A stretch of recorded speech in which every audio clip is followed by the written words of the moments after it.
My son threw me out of the house I built with my own hands and handed the keys to a woman he had known for only 6 months.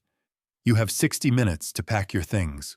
"I've already changed the locks," he said, as if I were nothing more than an old piece of furniture. After 40 years of sacrifice, I stood on the sidewalk with a single duffel bag and a worn debit card my late wife had left behind.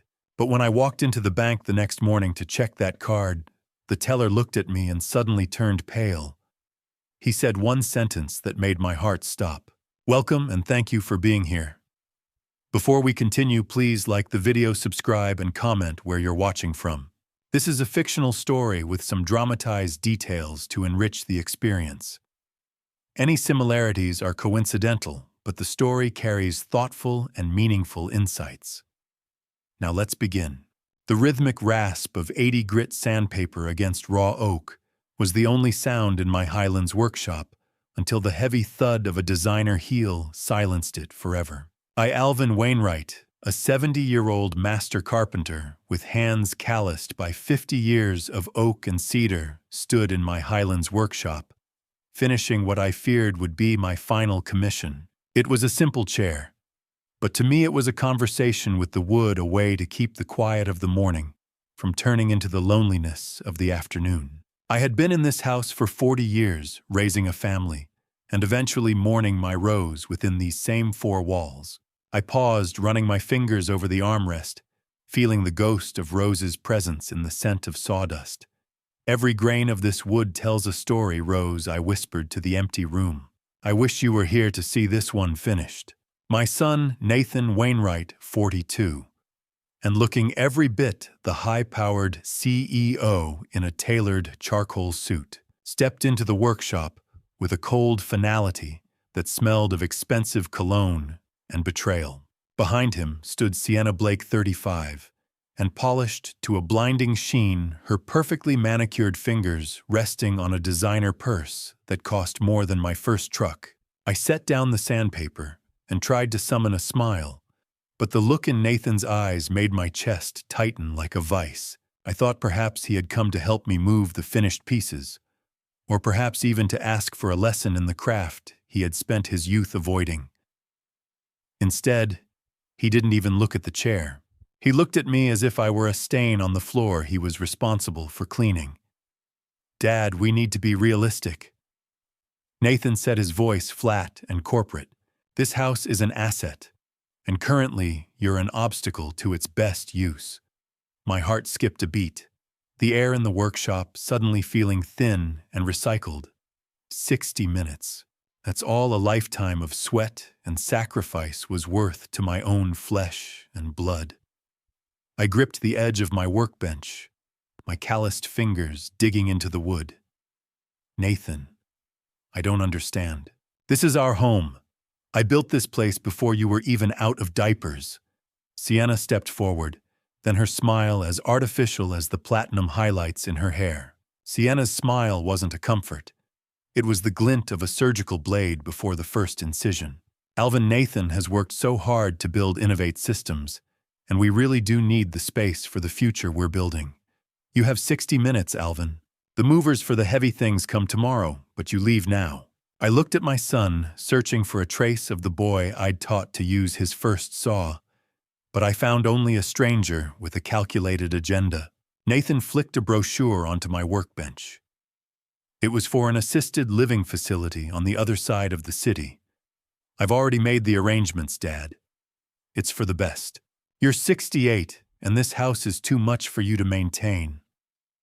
"I'm 70, Nathan." I corrected my voice, trembling with a mixture of shock and burgeoning fury. "And I maintain this house better than you maintain your own integrity." The silence that followed was deafening, broken only by the impatient drumming of Sienna's nails against her leather bag. Nathan didn't flinch. He simply checked his gold watch, a piece of jewelry that cost more than my workshop's entire inventory. "You have 55 minutes left. I've already changed the locks on the main house. Don't bother trying to go inside tonight." I felt the air leave my lungs, not because of a blow, but because of a word. The cruelty of it was a physical weight. I had spent 40 years building a legacy, and my son was treating it like a line item on a liquidation sheet. I moved with the heavy leaden steps of a condemned man, gathering the few things I could fit into an old canvas duffel bag. I took the photographs of Rose, my favorite chisel, and a few changes of flannel shirts. Sienna watched me the entire time, her eyes scanning the workshop as if she were already deciding which walls to tear down to make room for a home gym or a wine cellar. I walked out of the workshop for what I realized was the last time, the smell of oak following me like a mourner. As I reached the driveway, I saw a white van pulling up. A man stepped out carrying a heavy tool bag. I recognized the logo on his shirt, a local locksmith. He didn't look at me. He was just another contractor hired to perform a service. I stood on the sidewalk clutching my bag as Nathan handed a fresh set of keys to Sienna. I realized then that my son wasn't just taking my house. He was handing my entire life's work over to a woman he'd barely known for 6 months. My own flesh and blood had essentially evicted me from my own heart. I turned back to look at the oak door of the house, a door I had carved by hand with motifs of vines and roses for my wife. The locksmith began his work, the harsh sound of metal grinding against metal tearing through the highlands air. Have you ever felt the air leave your lungs, not because of a blow, but because of a word? I felt it then, the absolute erasure of my existence in the only place I'd ever called home. The locksmith's drill bit into the oak door I'd carved myself, and I realized I wasn't just homeless, I was being erased.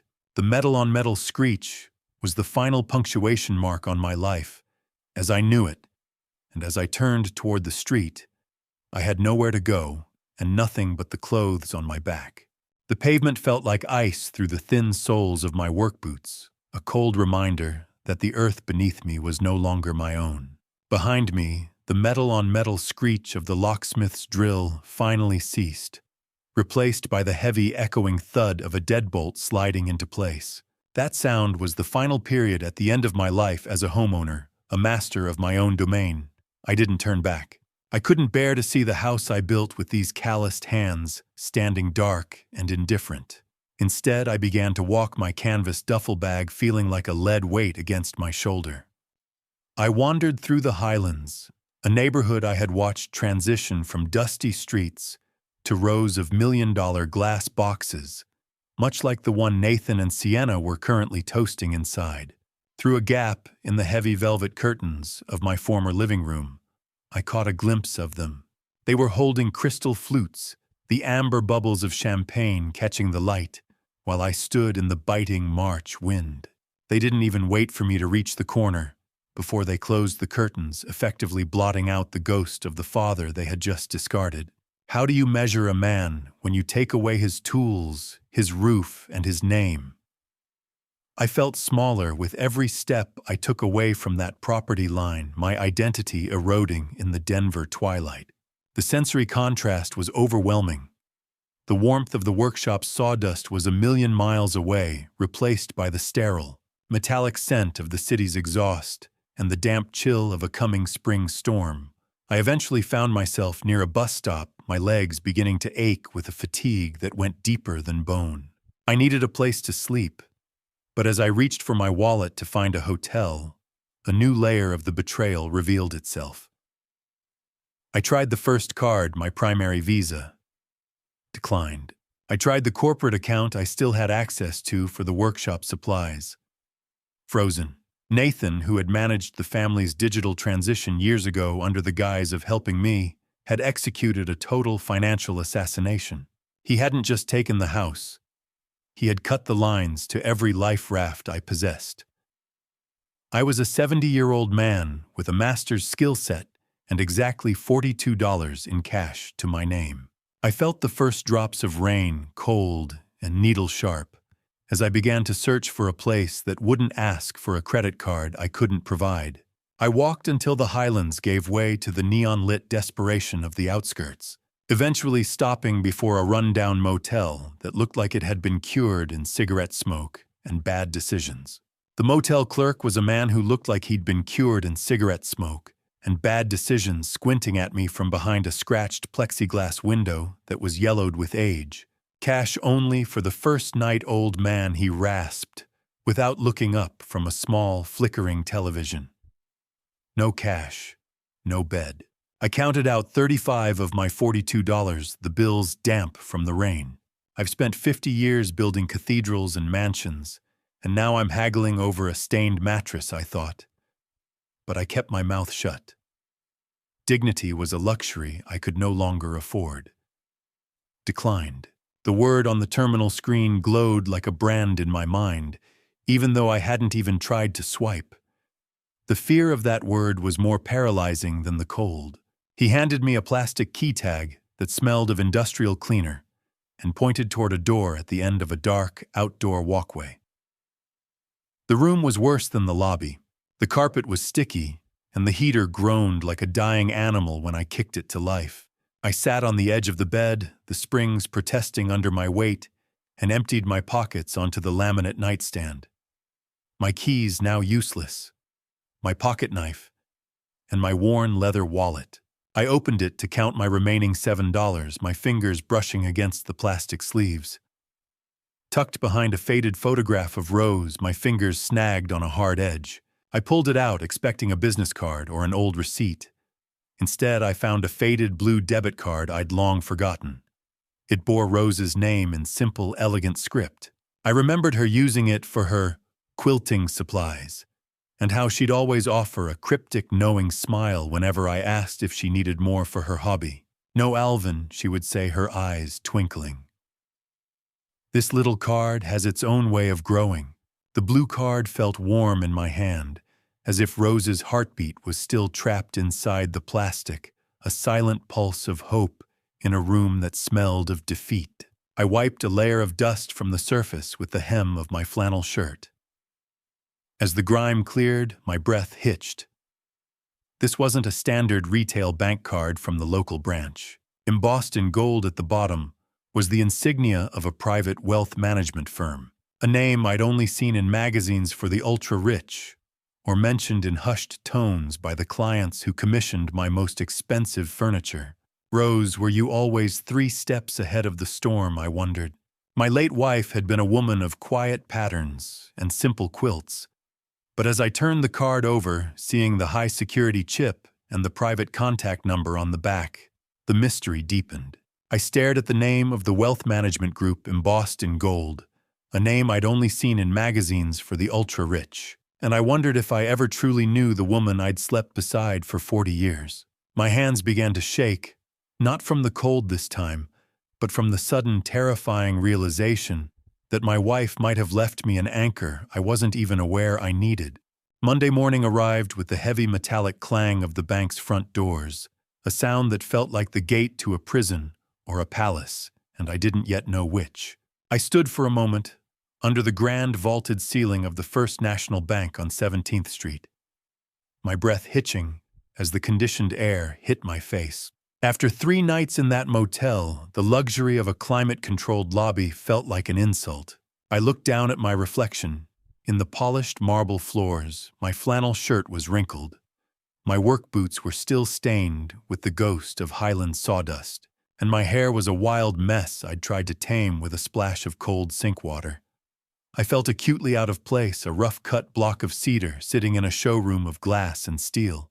The bank lobby was a cathedral of currency, and I felt like a beggar who had accidentally stumbled into the choir loft. I gripped Rose's blue card in my pocket, my knuckles white and aching. Every instinct I possessed told me to turn around and walk back to the bus station, to accept the assisted living brochure and fade away like a weathered fence post. But then I remembered the gold embossing on the plastic, and the way Rose used to smile when she looked at her quilting account. I joined the queue, my heart hammering against my ribs like a trapped bird. Just a balance check, I whispered to myself, a mantra to keep my legs from buckling. That's all. If it's empty, I walk away and find a bus station. I'll never have to see these marble pillars again. I moved forward with the line, watching the efficient, cold transactions of people who clearly belonged here. When it was finally my turn, I approached the mahogany counter. Thane Garrison, a young teller with a crisp white shirt and an eager smile that vanished the moment his computer processed my late wife's card, looked up at me. His nameplate caught the light, and for a second, I envied his youth and his certain place in the world. "Good morning, sir," he said, though his eyes were already scanning my rough appearance. "How can I help you today?" I slid the card across the dark wood, my hand trembling just enough to be noticed. "I'd like to check the balance on this account, please," I said. "It belonged to my late wife." Thane picked up the card, his fingers light on the plastic, and swiped it through the reader. He began to type a rhythmic clicking that was the only sound in my world for 10 long seconds. Then the clicking stopped. The silence that followed was heavy, pressing into my ears. I watched as the blood drained from the young man's face, his professional composure evaporating into a mask of pure, unadulterated shock. He looked at the monitor, then at me, then back at the screen as if he expected it to explode. The teller didn't just look surprised. He looked like he'd seen a ghost holding a winning lottery ticket. Is there a problem, son?" I asked, my voice cracking. "Is the card expired, sir, please?" "Stay right here," Thane whispered, his voice barely audible over the hum of the lobby. "Do not leave this window. I need to get my manager immediately." He didn't wait for a reply.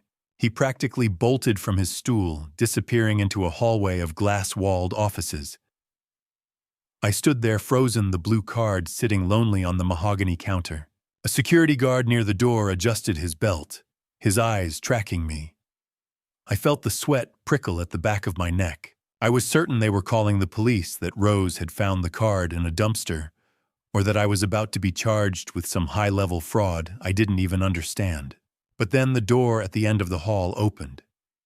Instead of a uniform, a middle-aged woman in an expensive navy suit emerged. Linda Garrison, the branch manager, was a woman whose sharp navy suit and professional composure couldn't quite hide the look of absolute shock in her eyes as she approached me. She didn't stay behind the counter. She walked right out into the lobby, her heels clicking a sharp, urgent rhythm on the marble. "Mr. Wainwright?" she asked, her voice rich with a reverence I hadn't heard directed at me since my last major restoration project. "I'm Linda Garrison, the branch manager. The system has been flagged for your arrival for 3 years. Have you ever stood in a room full of people and felt the entire world tilt on its axis because of a single look from a stranger? I felt it then. The patrons in the queue were staring, their curiosity burning into my back. Linda didn't offer a simple balance slip. She reached out, gesturing toward the private hallway. "Would you mind coming with me, sir? This account requires a level of security we cannot provide at a public window. We have a private viewing room prepared." I followed her, my boots sounding clumsy and loud against her graceful stride. As we passed the velvet ropes and the heavy security gates, the world of the lobby faded. We entered a quiet corridor where the air smelled of expensive paper and old, respected secrets. Linda led me into a room with heavy curtains and a single high-end computer terminal. She paused at the door, her hand on the handle, turning back to me with a look that was part awe and part profound concern. "Mr. Wainwright," she began, her voice a hushed whisper that cut through the silence of the private hallway. "I don't think you realize that you aren't just a customer. Today, you're the owner of the single largest private portfolio in this district." My knees finally gave out, and I sank into the nearest leather chair, the silver key in my pocket pressing against my thigh, like a silent promise from a woman I was beginning to realize I had never fully known. The door clicked shut, sealing out the hum of the common world, and leaving me in a room that smelled of expensive leather and the kind of silence only money can buy.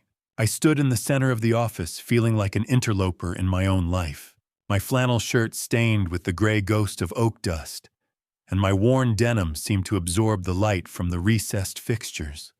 Linda Garrison didn't treat me like a vagrant, though. She gestured toward a chair that probably cost more than my first 2 work trucks combined.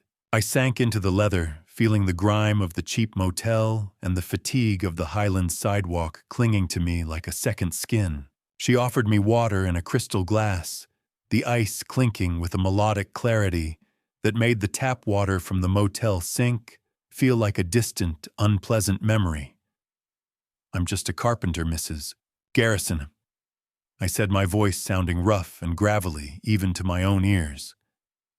"I think there's been a mistake with the name on that file. I've lived my life measuring twice and cutting once, and I know when a board doesn't fit the frame. This wealth doesn't fit my frame." Linda smiled, a professional yet gentle expression. "Mr. Wainwright, the only mistake was that we weren't able to find you sooner. Your wife made very sure this remained invisible until the moment you needed it most. She explained that the faded blue card wasn't just a debit card. It was a physical key to a legacy management account, a high-priority trust that had been growing in absolute silence for decades. $12 million. The words felt like physical weight pressing against my chest, a hammer blow to my solar plexus that left me gasping for air. I reached for the water glass, my hand trembling so much the crystal rattled against my teeth. Linda turned her computer monitor toward me. To go any further, she required my thumbprint on a sleek glass security pad. I pressed my calloused, scarred thumb against the cold surface. For a second, the machine struggled with the worn ridges of my skin, the marks of 50 years of manual labor, before it chirped, and the screen flickered to life. A waterfall of data began to scroll. I saw a list of blue-chip stock portfolios, names like Apple, Microsoft, and Amazon. These were companies I saw on the news every day, companies whose products my son obsessed over, yet I never once dreamed that we owned a single shard of them. The numbers represented a 30-year trajectory of compound growth that Rose had managed from our kitchen table while I was in the workshop worrying about the price of cedar. "Apple, Microsoft, Amazon," I whispered, staring at the glowing text.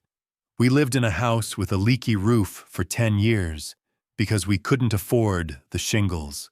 I remember Rose clipping coupons until her fingers were stained with newsprint. Linda shook her head slowly. "She wasn't just saving pennies, sir. She was building an empire. She was the architect of a future you didn't even know was being drafted." The computer screen was a window into a life I hadn't realized. I was living a silent world where my wife was a titan of investment, while I was just a man with a saw. I discovered then that Rose had set up a specific trigger with the bank. She had instructed her personal wealth manager only to alert the primary beneficiary, me, if my primary joint accounts were ever drained or frozen. It was a failsafe. She knew. Even back then, she knew exactly what Nathan was capable of before she even died. She had seen the hunger in his eyes and built a vault around me that he could never touch. I watched as the total liquid balance was tallied at the bottom of the screen. $12,482,000. I thought of the duffel bag sitting on the plush carpet by my feet, containing nothing but 3 shirts and a few old photographs. I thought of the motel room that smelled of stale smoke and the cold Denver rain. The powerless old man Nathan had tried to erase from the census was in reality the wealthiest man in this building. 12 million. "Rose, what were you doing while I was in the shop?" I asked the empty air. The grief hit me then sharper than the shock. It wasn't just about the money. It was about the fact that she had spent her final years protecting me from our own son. "She was making sure you would never be a victim, Mr. Wainwright," Linda said softly. "You spend your life thinking you know someone only to find out they were a silent titan holding up the sky while you worried about the rain." She reached into a drawer and pulled out a black titanium card, heavy and cool to the touch. She slid it across the mahogany desk, replacing the worn blue plastic. "This is yours, Alvin. It represents the full authority of the Wainwright Trust." But there was a final twist. Linda revealed that as the primary beneficiary of this trust, I didn't just have money. I had the legal right to recall any personal assets tied to the Wainwright name. The Highlands house, the land, the workshop, it was all tied to a corporate entity Rose had controlled. Nathan might have the deed in his hand, but I owned the entity that issued it. I had the power to take it all back with a single signature. My heart hammered a new rhythm, one of cold, calculated justice. Linda pulled a heavy, black lacquered box from her desk drawer, the Wainwright crest embossed in silver on the lid. "The money is only the beginning, Alvin," she said, her voice dropping to a conspiratorial whisper. "There is a letter in the vault that you need to read before you do anything else. It's been waiting for this specific day for 3 years." The descent into the bank's basement felt like a journey into the underworld, the air growing colder and thinner as the heavy steel gate groaned open to reveal the safe deposit vault. Linda Garrison walked with a purpose that suggested she was guarding more than just physical assets. She was guarding the narrative of a woman I was only now beginning to understand. I followed her, my work boots feeling heavy on the concrete floor, the sound of our footsteps echoing in the reinforced silence. We passed through a second security checkpoint, where a silent guard nodded us through, and then we were in the heart of the bank. The vault was a cathedral of brass and steel, row upon row of boxes holding the secrets and legacies of Denver's elite. Linda led me to a private curtained cubicle, a small island of supposed privacy in this sea of locked metal. She provided the secondary key, her touch professional, but her eyes reflecting a deep curiosity. "Take all the time you need, Mr. Wainwright," she said softly. "This room is soundproof and your privacy is absolute.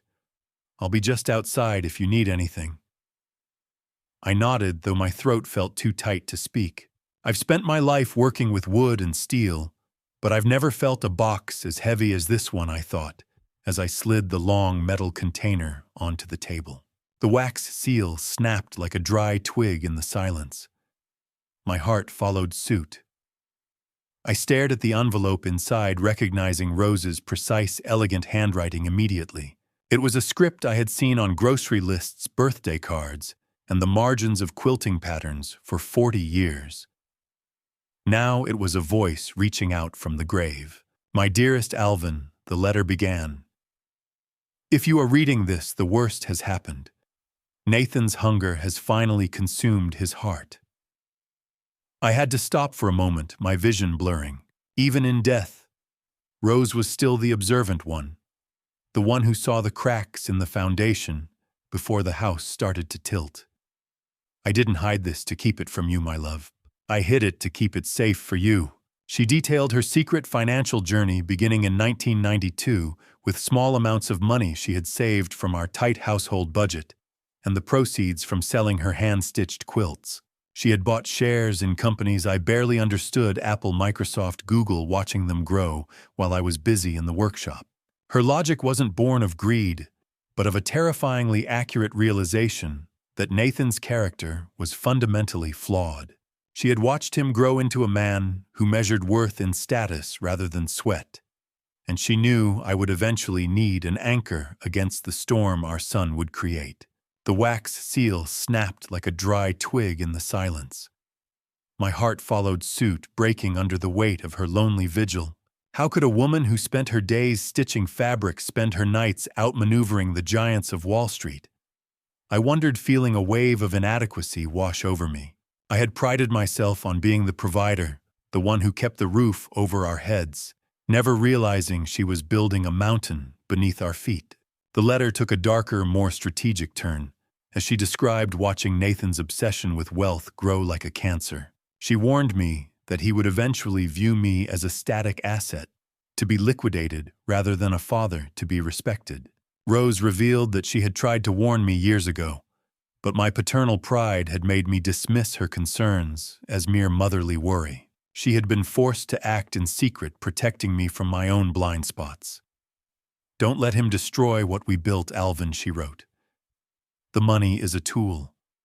The house is a symbol. You are the architect. Use this gift to set things right, not just for yourself, but for the family name."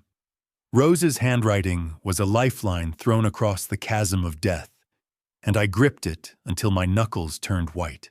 There was a final instruction, one that made the hair on my arms stand up. "Check the back of the envelope, my love. I've left you a key to a door he forgot existed." I turned the thick stationery over. Taped to the back of the heavy paper was a small silver skeleton key. It was delicate, ornate, and entirely familiar. I realized then that Rose hadn't just invested money. She had made a move that Nathan couldn't have anticipated in his wildest corporate dreams. She had purchased a life lease on our Highlands home through a separate legal entity she controlled. Nathan might have legally inherited the title, but he had inherited it, subject to my right to live there until my final breath. His eviction of me wasn't just cruel. It was a flagrant breach of a contract he didn't even know was in force. My son had broken the law to throw me out of my own heart. I felt a cold, hard resolve settle into my bones, a feeling as solid as a piece of seasoned hickory. I wasn't just a carpenter anymore. I was the beneficiary of a master plan drafted by a woman who had seen the future and decided to own it. As I peeled the tape from the back of the stationery, the small silver skeleton key fell into my palm. A key that didn't belong to any lock in the bank, but to a hidden compartment in my own workshop that I had built myself and completely forgotten about. It was a secret space behind the oak paneling, a place where I used to hide my best chisels from Nathan when he was a destructive toddler. Rose had clearly put something there, something that would be the final piece of the puzzle. I stood up, the letter pressed against my chest, feeling the pulse of my wife's legacy beating against my own heart. I was ready to go back. I was ready to show my son what happens when you try to erase a master craftsman. The silver key felt like a shard of ice in my pocket, but the fire of a new, darker suspicion was already burning through the awe of Rose's fortune. I ascended from the vault, leaving the reinforced silence behind, but the weight of my wife's legacy didn't lighten. If anything, it became more complex. I returned to Linda Garrison's office, my mind spinning with the legal implications of the life lease and the secret compartment waiting for me in my workshop. But before I could plan my return to the Highlands, the bank's machinery had uncovered one more secret, one that didn't smell of lavender and foresight, but of rot and violation. Linda was waiting with another professional, a woman named Elena, whose eyes were as sharp as the spectacles perched on her nose as she dissected my late wife's financial records. Elena, our estate specialist, has found a series of anomalies during the mandatory trust verification. Linda said, her tone shifting from reverent to deeply concerned. We just need to clear these final credit markers, Mr. Wainwright. Wait, that can't be right. Elena's voice trailed off as she tapped a key on her keyboard, her brow furrowing behind her sharp glasses. What is it? Is there a problem with the taxes? I asked, leaning forward, the old anxiety of the poor man I had been for 70 years clawing at my throat. It's not the taxes, Elena replied, turning a thick printed credit report toward me. It's the activity. $75,000 in fraudulent accounts, stolen from a woman who couldn't even defend her own name anymore. The numbers on the page blurred for a moment before snapping into focus. I watched as Elena highlighted 3 high-limit credit accounts, all of them opened exactly 4 months after Rose's funeral. Elena's pen moved with clinical precision as she broke down the numbers for me, her voice dropping to a whisper, as if speaking too loudly would make the violation more real. Bank of America, $28,000. Wells Fargo, $22,000. Chase, $25,000. Each one opened with your wife's social security number, her birth date, and a forged signature that almost passed for authentic. My hands, still dusty from the workshop I had been exiled from, began to shake. Someone had taken Rose's social security number, her birth date, and the sanctity of her memory to open line after line of credit. While I was sitting in our living room, staring at her empty quilting chair and wondering how I'd survive a world without her, someone else was using her ghost to fund a life of luxury. These charges, they're for designer boutiques, high-end travel agencies, and networking events right here in Denver. Elena explained, her pen circling the line items with clinical precision. The Bank of America card was maxed out at a Nordstrom in Cherry Creek, just 3 weeks after the funeral. The Wells Fargo account paid for a luxury hotel suite during what appears to be a professional networking conference. The Chase card covered expenses at high-end restaurants and a private matchmaking service. Did your wife travel much after 2022? My wife was in the ground. By 2022, I rasped the words, feeling like gravel in my mouth. Someone is robbing a ghost. The violation felt physical, a secondary eviction from the history we had built together. How do you tell a man that his son might not just be a disappointment, but a grave robber in a three-piece suit? I looked at the signatures on the digital copies Linda printed out. They were loops and swirls of a hand that had practiced imitating Rose's script until it was nearly perfect. But it was too perfect. Rose's hand had a slight tremor in the final year, a detail a professional forger would miss by aiming for her younger, steadier hand. The address listed for the billing was a non-existent apartment building in Aurora, a nameless place Victor Madden would eventually have to hunt down. I discovered then that the primary email address listed for recovery on these fraudulent accounts was a masked version of a corporate domain I recognized instantly: Innovate Systems, Nathan's company. The air in the office grew cold. The betrayal didn't start when my son handed Sienna the keys to my house. It started while the dirt was still fresh on his mother's grave. My own son had allowed his corporate email to be used as a digital anchor for a theft against his own mother. The credit report was a map of a betrayal so vast, it made the eviction look like a mercy. Every designer dress Sienna wore, every expensive dinner they used to flaunt their success in front of me, was likely paid for with the stolen identity of the woman who had died, making sure they had a future. I felt a cold, calculated resolve settle into my chest, a hardness that no sandpaper could ever smooth away. This isn't just theft, Alvin Linda said, her voice dropping an octave. This is a federal offense.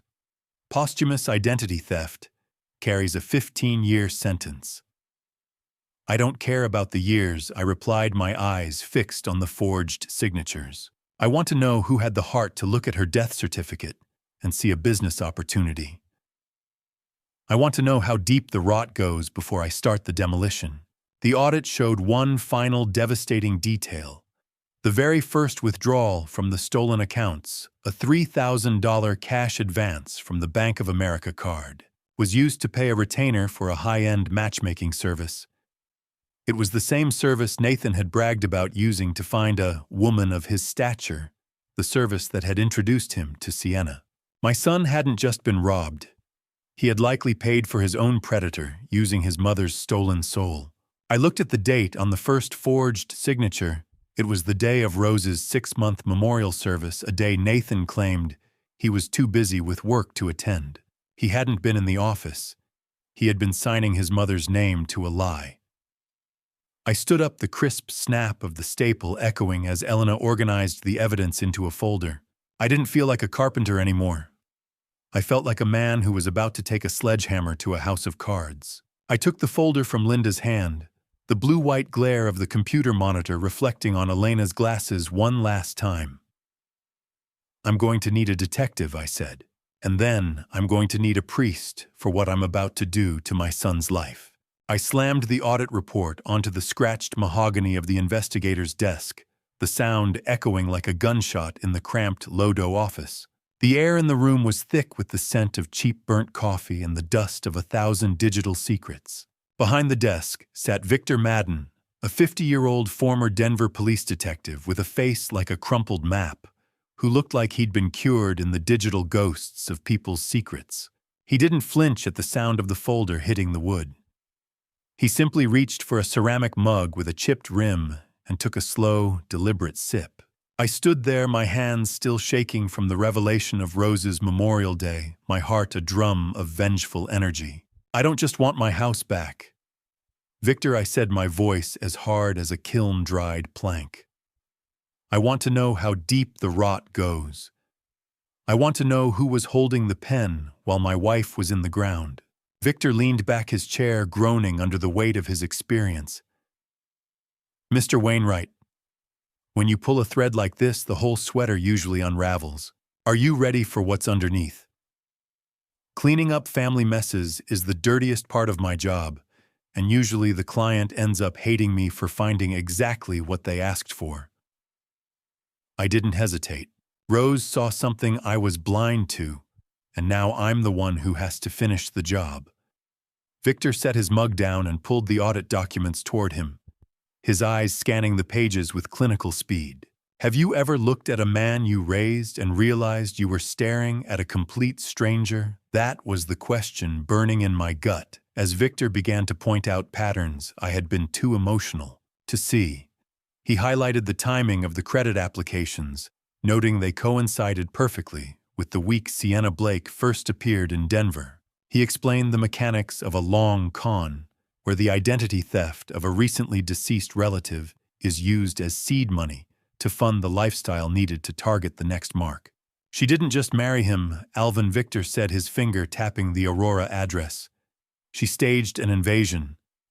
She used your wife's ghost to pay for the designer armor she wore to meet your son.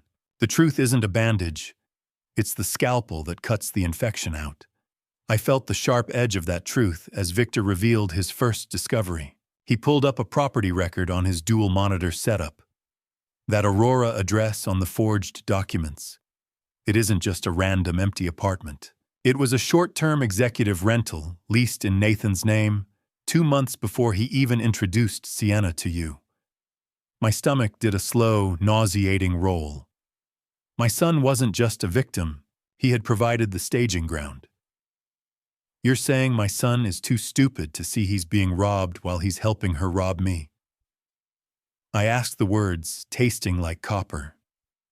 Victor didn't answer directly. He just looked at the screen. People see what they want to see, Alvin, especially when they're hungry for status.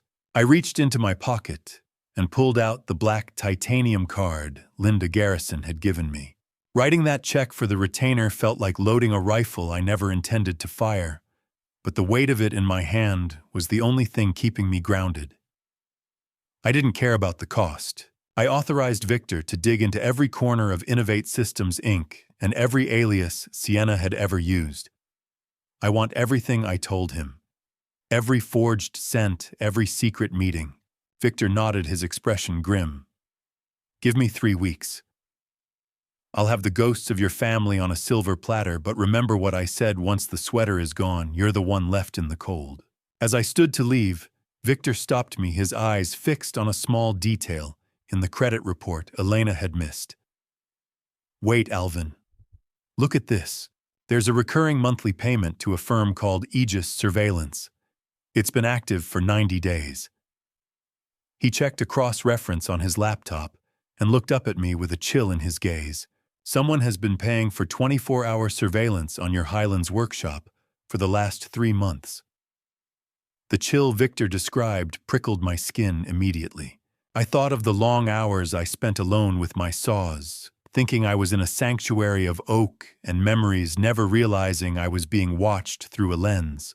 I stopped at the door, the chill of the surveillance news prickling my skin, as Victor added, "One more thing, Alvin, the security firm isn't Nathan's. It's owned by a holding company in California." I looked at the street below the Lodo district, buzzing with people who had no idea the world was made of glass. The grit of the city air felt heavy on my tongue. Why would a California company care about a carpenter's workshop? Why was I being hunted in my own home? Victor didn't have the answer yet, but his silence was a promise.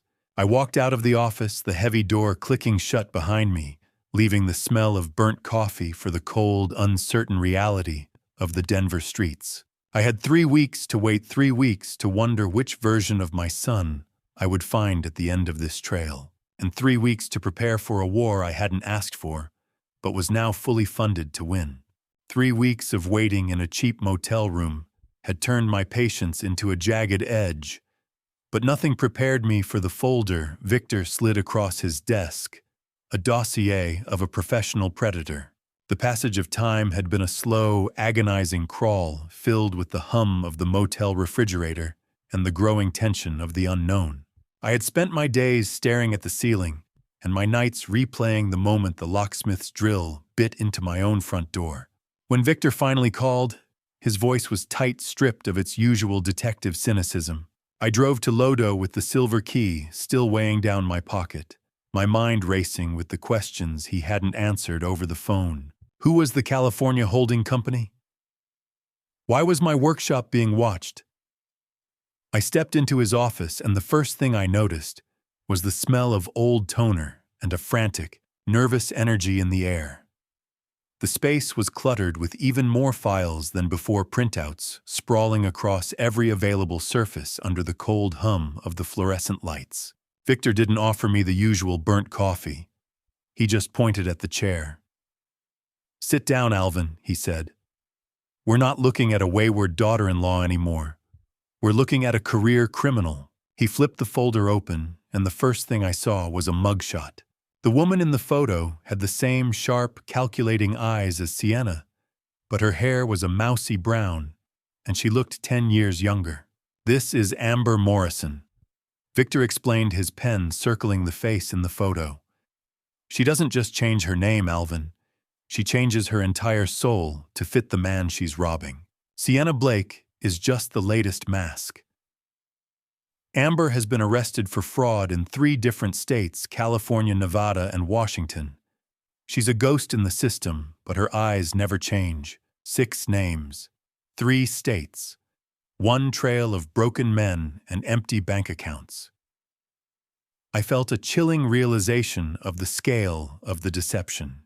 The glossy texture of the surveillance photos felt slick and oily under my fingertips. Victor began to lay out a series of other mugshots, a gallery of Sienna's previous lives ranging from San Francisco to Las Vegas. In each one, she looked like a different woman: a blonde socialite, a red-headed tech consultant, a brunette widow. But the eyes were always the same, cold, hungry, and entirely devoid of empathy. I looked at those eyes, and for the first time I felt sorry for my son. He never stood a chance. He was a man who measured his worth in titles, and she had built a mirror that reflected only what he wanted to see. Victor then dropped the first real bomb of the afternoon. He revealed that Sienna's platinum socialite background, the story Nathan swallowed whole, was funded entirely by a settlement she had coerced from her previous victim's estate in Reno. She literally used her last kill to buy the bait for Nathan. She didn't just meet him by accident, Alvin. Victor leaned forward, the light reflecting off his glasses. My social media forensics show she was lurking at the edges of his professional networking events for 6 months before they met at that charity gala. She studied his insecurities, his company's financial struggles, and even the exact date of your wife's death to perfectly time her entrance. How do you tell your son that the woman he calls wife spent months studying him like a lab specimen? The indignation rose in my throat like bile, a bitter taste that matched the cold office coffee. She wasn't looking for love. She was looking for a balance sheet with a weak spot. She used my wife's death as a doorway. That's not just crime. That's evil. Victor nodded grimly and began to pull out 2 other profiles. He laid them out next to Nathan's photo. This is a retired architect in California, and this is a widower in Nevada. Both were targeted within a year of losing their spouses. Both were isolated from their families, just like she tried to do to you. And both ended up bankrupt within 18 months of meeting Amber. Look at the dates, Alvin. She moves in when the grief is freshest. It's her signal. She's a vulture in a designer dress, picking through the remains of broken families to find the gold in their teeth. The dossier wasn't just paper. It was the anatomy of a predator's strike. I saw the identical tactics used on Nathan, confirming that my son had been selected as a mark from a pre-vetted list. He wasn't a husband to her. He was an exit strategy. I felt a grim moral clarity settle over me. The anger was no longer a hot, blinding flash. It was a cold, steady flame. I was no longer just a victim of an eviction. I was the only person standing between a predator and the total destruction of what was left of my family. Victor watched me, his pen scratching a rhythmic circle around a man's face in the background of a high-resolution photo from a gala held months before Sienna and Nathan met. "Wait," I said, leaning closer until the smell of old toner was thick in my nostrils. I pointed to the grainy figure in the background of the gala photo, the man whispering in Sienna's ear. I know that man, Victor. That's Nathan's right hand, his COO. If he's in on this, my son isn't just being robbed, he's being executed from the inside. The entire world seemed to tilt. The internal leak wasn't a theory anymore. It was a visible fact captured in a candid shot. I realized that the systematic destruction of Innovate Systems, Inc. had been planned long before Sienna ever stepped foot in our house. My son was being flanked by the woman he loved and the man he trusted most in business. I looked at Victor, the fire of resolve burning through my exhaustion. We need to go deeper, I said. I want to know exactly how much they've already taken. Victor didn't just open a file. He unleashed a flood of red ink that proved my son's empire was built on a foundation of quicksand and lies.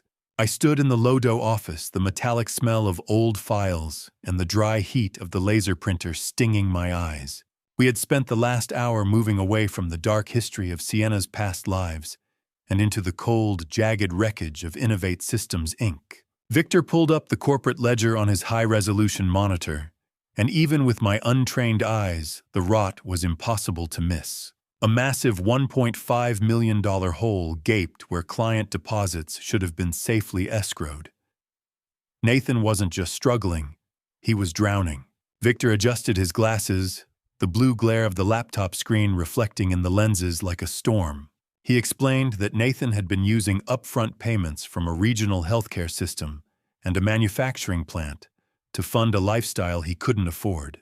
It was a cycle of borrowing from Peter to pay Paul, except Peter was a hospital, and Paul was a designer boutique in Cherry Creek. The company I helped my father build the reputation for honesty we had forged over 40 years was now a hollow shell. He's running a Ponzi scheme with corporate software. Victor, I whispered, the weight of the realization pressing down on my shoulders like a leaden yoke. It's worse than that, Alvin. Victor countered, his voice low and clinical. He's selling promises to people who save lives, and he's using the money to buy Sienna's silence with diamonds and high-rise dreams. $1.5 million. Poof. Gone into the ether of Sienna's greed. I felt a wave of professional shame so deep it made my hands shake. My father had taught me that a man's word was his bond, yet my only son had turned our name into a warning label for fraud. Victor began scrolling through a separate folder, one labeled with a string of dates from late 2022. He revealed a series of internal emails between Nathan and Sienna dated months before the eviction. I watched the mouse clicking through years of betrayal, the sound rhythmic and sharp in the quiet office. The messages were a masterclass in psychological demolition. Sienna had systematically eroded Nathan's confidence in me, whispering through the screen that I was dead weight and a static asset that needed to be liquidated for the company to survive. I read with a hollow heart as my own son adopted her cruel corporate vocabulary. He wasn't just listening to her. He was agreeing with her. Look at the timestamp, Alvin, Victor said, pointing to an email from November. This was the night of your birthday dinner, the night he toasted to your health. I remembered that night. I remembered the warmth of the wine and the pride in my chest when Nathan stood up to speak. He wasn't toasting my health. I rasped, the taste of copper filling my mouth. He was measuring me for a coffin. How do you unread the words of your only child plotting your homelessness? It was a question with no answer. Every line of text was a new splinter in my soul. I saw Sienna suggesting that my workshop space could be converted into a creative hub for high-value clients, and Nathan replying that I would be happier in a managed environment anyway. The manipulation was so thorough, so surgical, that I could see the exact moment my son's love for me was replaced by a fear of losing the life Sienna had promised him. Before I reveal the detail in the ledger that changes everything I want to see, if you are still with me, comment justified or cruel and add a short reason why you think Nathan made these choices. Please note, the next part includes dramatized details added to deepen the emotional impact and convey the core message. The purpose is reflection and learning. If that is not for you, you're free to stop watching here. Victor clicked into a final hidden thread of messages, and I felt the air in the room turn to ice. This was the final extraction. I saw an email from Sienna to Nathan's personal account, sent just 2 days before the locksmith arrived at my door. She outlined the exact plan to change the locks while I was at my workshop, ensuring I couldn't get back inside to reclaim any disputed property. She explicitly mentioned that once the old man was out, they could use the house as collateral for a private loan to cover the $1.8 million bank debt they were hiding. I waited for Nathan's protest for any flicker of the boy I had raised with a sense of honor. Instead, his reply was a single devastating word: agreed. Agreed. One word to erase 40 years. That's all it took for him. He didn't just sign an email, Alvin, Victor said, leaning back with a look of grim pity. He signed away his soul. The email thread was a noose, and my son was the one kicking the chair out from under me. I stared at the word on the screen until it burned into my retinas. He had consented to my ruin to save a failing empire and a lying wife. But the betrayal had one more layer. Victor found a hidden attachment in that very thread, a digital copy of Rose's death certificate with Sienna's notes on the margin about the missing legacy trust. It was the proof I had been looking for. She knew about the wealth even before Nathan did. She hadn't just targeted him. She had been hunting Rose's ghost through him. I stared at the agreed at the bottom of the screen, and for the first time since this nightmare began, I didn't feel like a victim. I felt like the man who owned the bank that was about to call in his debt. I closed the folder, the cold, heavy weight of the evidence sitting in my hands like a weapon. I wasn't just a father anymore. I was a master craftsman, and I knew exactly how to dismantle a rotten structure from the inside out. The Aurora apartment complex was a concrete ghost, a place where people went to disappear, but I was there to drag my wife's stolen life back into the light. I stared at the peeling gray paint of the building as Victor pulled his car into a cracked asphalt stall.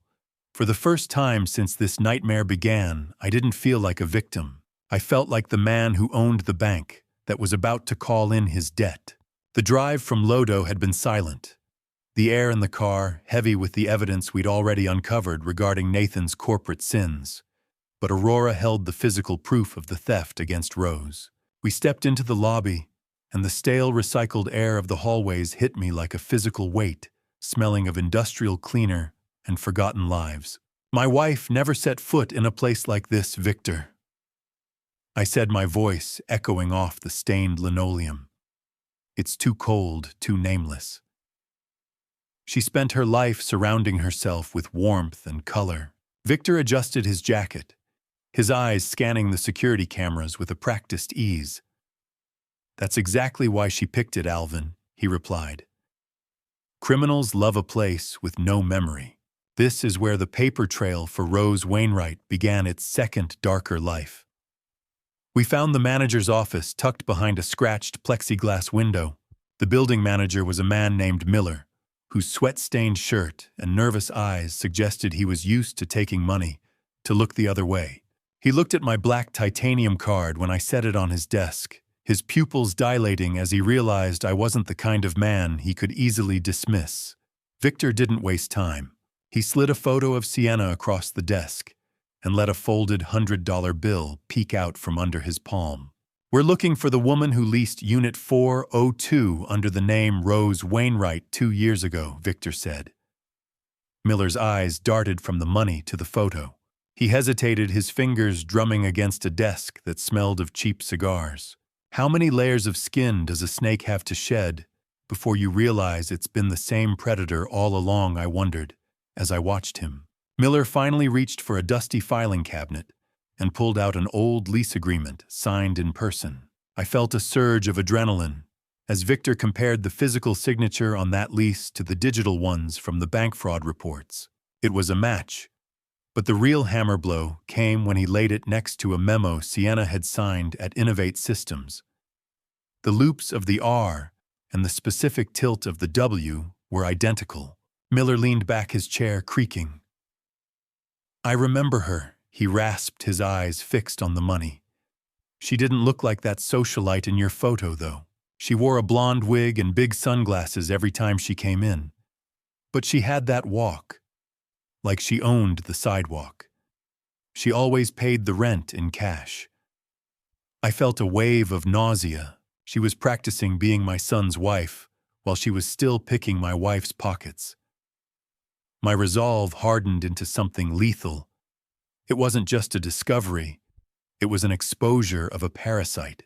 I discovered then that Miller didn't just remember her. He had been a part of the machinery. He admitted that Sienna had been paying him a monthly fee to keep the mailbox active long after the lease ended. That was why the fraud alerts never reached me. She had built a fortress of silence in this concrete ghost of a building. A blonde wig, a fake name, a stolen soul. She was playing a part, and we were the audience paying for the tickets.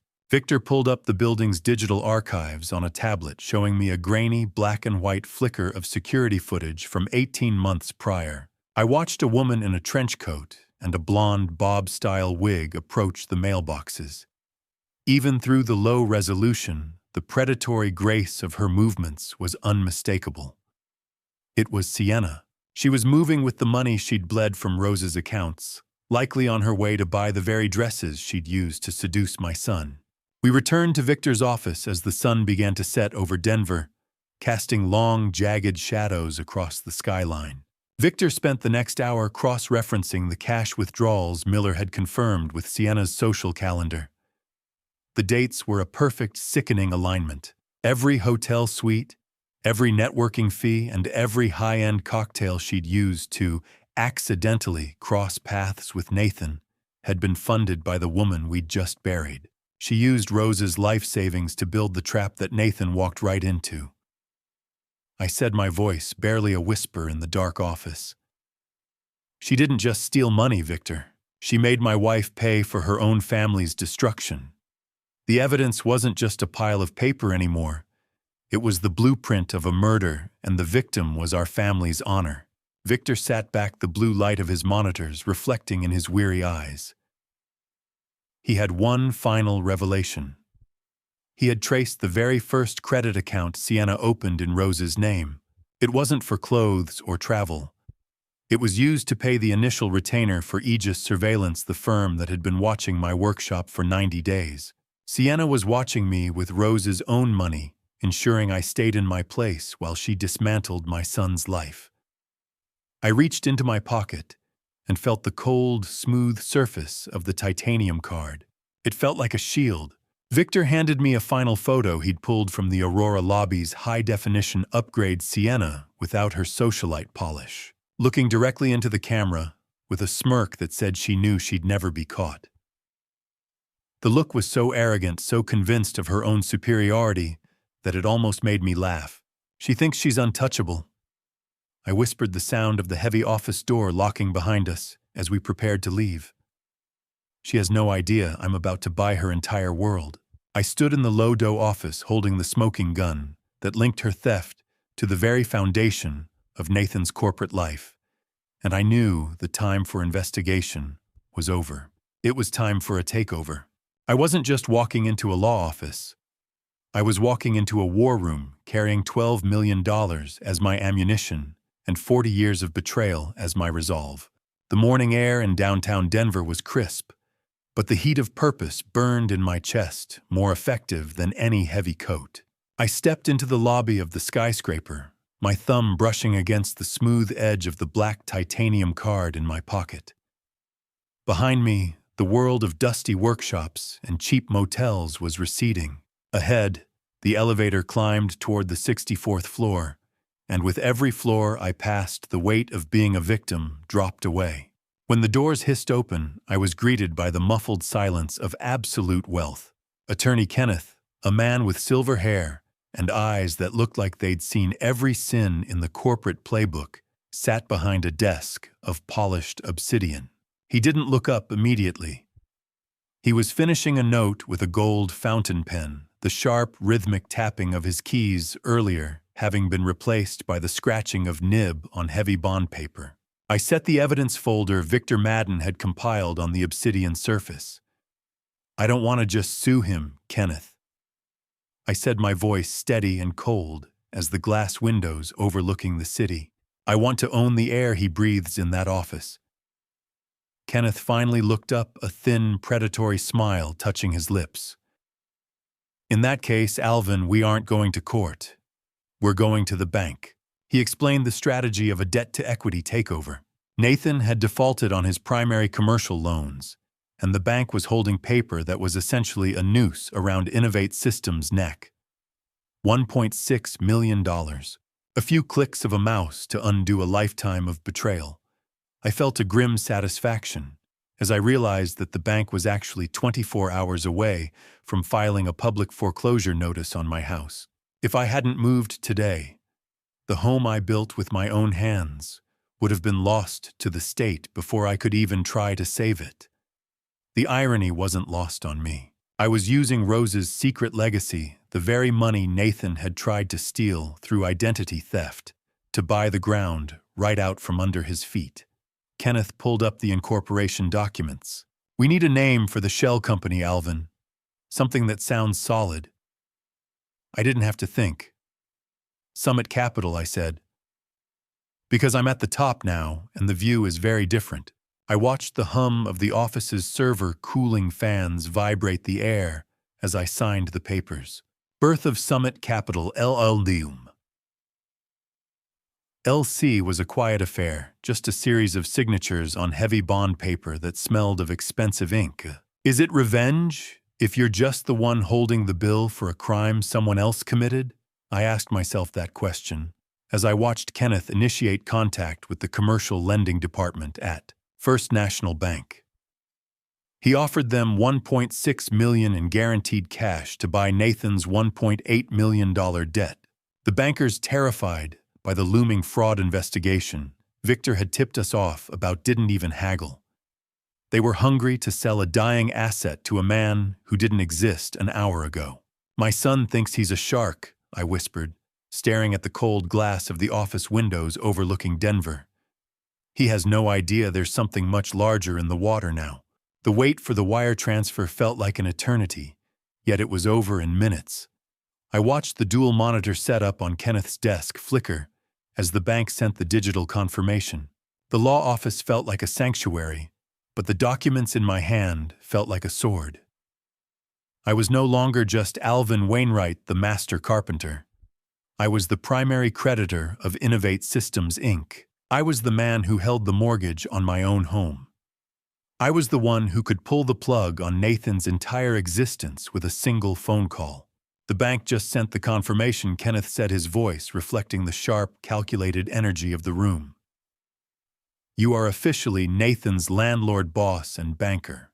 He threw me out for an assisted living brochure. I replied, the weight of the silver skeleton key in my pocket, a reminder of Rose's foresight. I think it's time I returned the favor. But Kenneth had one last revelation for me, a detail buried in the fine print of the loan agreement Nathan had signed in his desperation. The contract contained a specific morality clause. Because Nathan had committed active fraud against his clients, I didn't have to wait for a default period. I could seize his equity stake immediately. I could walk into his boardroom tomorrow and strip him of his title before he even finished his morning coffee. The printer hummed, spitting out the ownership certificate for Innovate Systems, Inc., with my name at the top. The white paper was warm in my hands, a stark contrast to the cold glass of the skyscraper. I looked at the name of the company I had helped build, now rightfully mine again. "Call the intermediary," I told Kenneth, my voice carrying the wisdom of a man who had seen the bottom and was now standing on the peak. "Tell Nathan an investor is ready to see him on Tuesday morning." I walked out of the office, the sound of the server fans fading, replaced by the quiet confidence of a man who had finally regained his name. Tuesday was coming, and Nathan was about to find out that some debts are paid in more than just interest. The glass tower of Innovate Systems pierced the Denver skyline like a shard of ice, and as I stepped into the lobby, I felt like a ghost returning to haunt the man who thought he'd buried me. The agonizing wait through the weekend had been a test of my patience, a long span of days where I had to keep the silver key in my pocket from burning a hole through my resolve. I had spent those 48 hours in deep psychological preparation, shedding the skin of the victim and donning the mantle of the owner. I was no longer the man who lived in the shadow of a workshop. I was the man who held the sun in his hands. The lobby was a cathedral of high-tech efficiency, smelling of ozone and expensive filtration systems. It was a sterile world that stood in sharp, jarring contrast to the honest sawdust-covered floors of the workshop I had been dragged out of just weeks ago. I walked past the receptionist, a young woman who didn't even look up from her screen to recognize the man who had been a homeless figure on a sidewalk not so long ago. Today, I wore the first expensive suit I had ever owned, purchased with Rose's legacy money, and it felt like a suit of armor. "I'm here for the 9 a.m. meeting with Mr. Wainwright," I said, my voice resonating with a steely confidence that surprised even me. "Tell him Summit Capital has arrived." She nodded, her professional veneer unbroken, and gestured toward the elevators. I stepped inside the smooth ascent, pulling at my stomach as I watched the floor numbers climb toward 20. The elevator chime sounded like a bell at a funeral. I stepped out onto the executive floor, the clinical ozone smell of the air conditioning filling my lungs. Through the glass walls of Conference Room B, I saw him. My son Nathan was pacing the length of the room like a caged animal. He was checking his reflection in the glass, adjusting the knot of his tie with trembling fingers and whispering to himself. He looked like a man who believed he was seconds away from a miracle, a man who had bet his entire life on the arrival of a mysterious investor who would save him from the fraud he had built. He's looking for a savior, I thought, watching him through the transparent barrier. He doesn't realize he's about to meet the judge. I paused in the hallway, catching a fragment of a hushed conversation between Nathan and a panicked assistant who had just exited the room.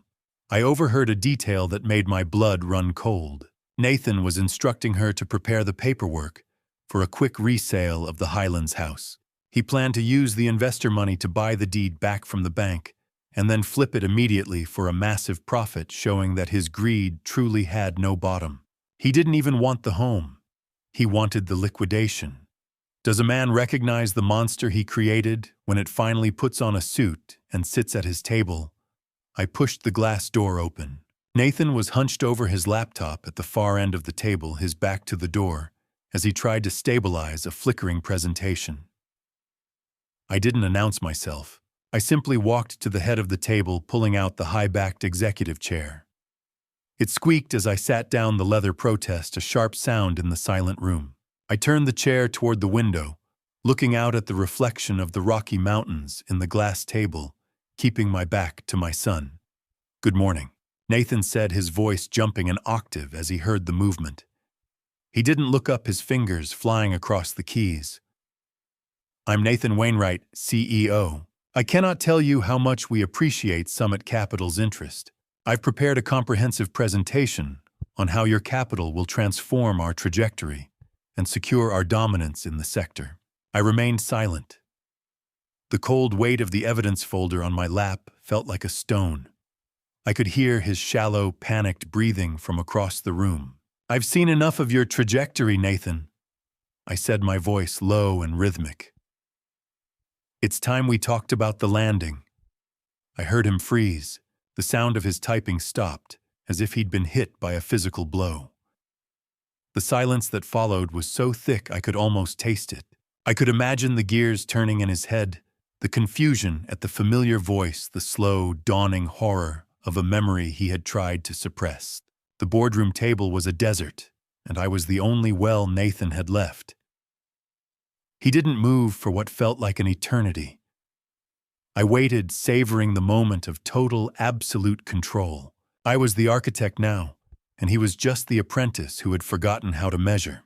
"You sounded so different on the phone," Nathan whispered, his voice cracking with a fear that went deeper than corporate failure. "Dad." I didn't answer with words. Instead, I began to use the exact same terminology he had used on me, during that rainy afternoon on the Highland sidewalk. I mentioned that Innovate Systems was a static asset that had become an obstacle to its own best use. I talked about the need for a managed environment for his professional future, throwing every piece of his previous cruelty back in his face like a handful of gravel. I kicked the base of the chair, and as I swiveled slowly to face him, the blood drained from Nathan's face so fast, I thought he might hit the floor before I could say a word. He stared at me, his mouth agape, looking at the father he had discarded now sitting in the seat of power, dressed in the wealth of a mother he had tried to erase. The ghost had come home and it brought the bill. I didn't say a word for a full minute, letting the silence of the 20th floor press against Nathan, until he looked like he was suffocating in the very air he'd stolen from me. The only sound in the boardroom was the low, clinical hum of the air conditioning and the frantic, shallow rattle of my son's breathing. I stood up slowly, the movement fluid and precise, and began to walk around the perimeter of the massive mahogany table. I trailed my fingers over the polished surface, checking the grain and the joinery, as if I were inspecting a piece of my own furniture. I found a rough edge near the corner, a flaw in the veneer that most would miss, but to my eyes, it was an omen. "You always were a fan of shortcuts, Nathan," I said, my voice cutting through the quiet like a handsaw through soft pine.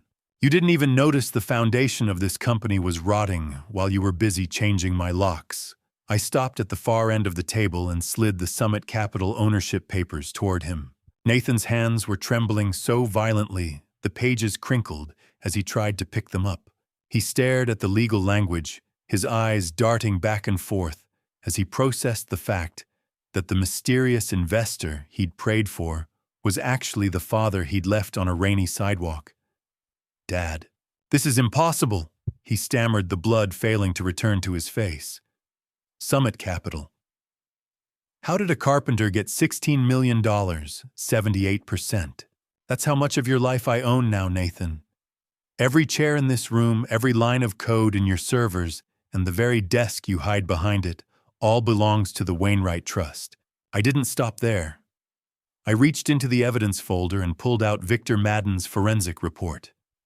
I laid it over the ownership papers, the white pages stark against the dark wood. I began to recite the numbers of his descent. The $1.5 million hole in client deposits, the fake invoices for the healthcare system, and the forged timesheets for a manufacturing plant that didn't exist. "You didn't just fail as a businessman's son. You became a thief, and you were going to sell our home like it was scrap wood, just to cover the smell of your own failure."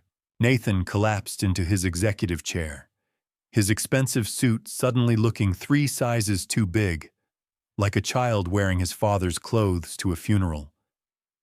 "I was trying to save the company," he cried out, a pathetic, high-pitched sound that held no dignity. "I was under pressure.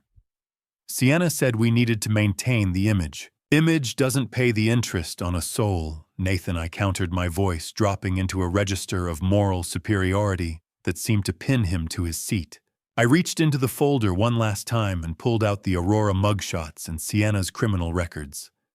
I spread them across the table like a winning hand of cards. "Amber Morrison," I said, pointing to the mousy-haired woman in the San Francisco mugshot.